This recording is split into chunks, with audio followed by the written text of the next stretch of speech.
তরুণ ভোটাররা কি কি দেখে সিদ্ধান্ত নিচ্ছেন, কি বলছেন তারা? ভোট নিয়ে প্রত্যেক তরুণের মধ্যেই রোমাঞ্চ, কেননা যে নির্বাচন এতদিন বড়দের বিষয় ছিল, এবার তারা নিজেরাও সেটির অংশ। তাছাড়া 2024-এর গণ অভ্যুত্থানের পর এটি প্রথম জাতীয় নির্বাচন।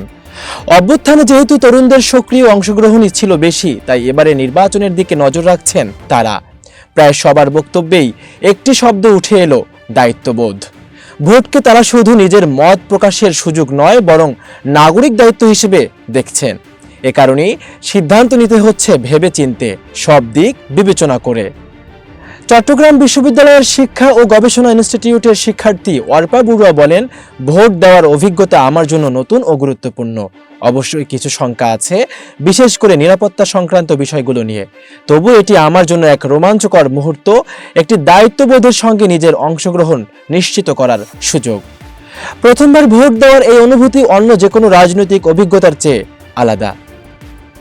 এতক্ষণ বার্তা বৈঠকের সাথে থাকার জন্য ধন্যবাদ। নতুন নতুন তথ্য ও সংবাদ পেতে বার্তা বৈঠকের ইউটিউব চ্যানেল এবং ফেসবুক পেজের সাথেই থাকুন।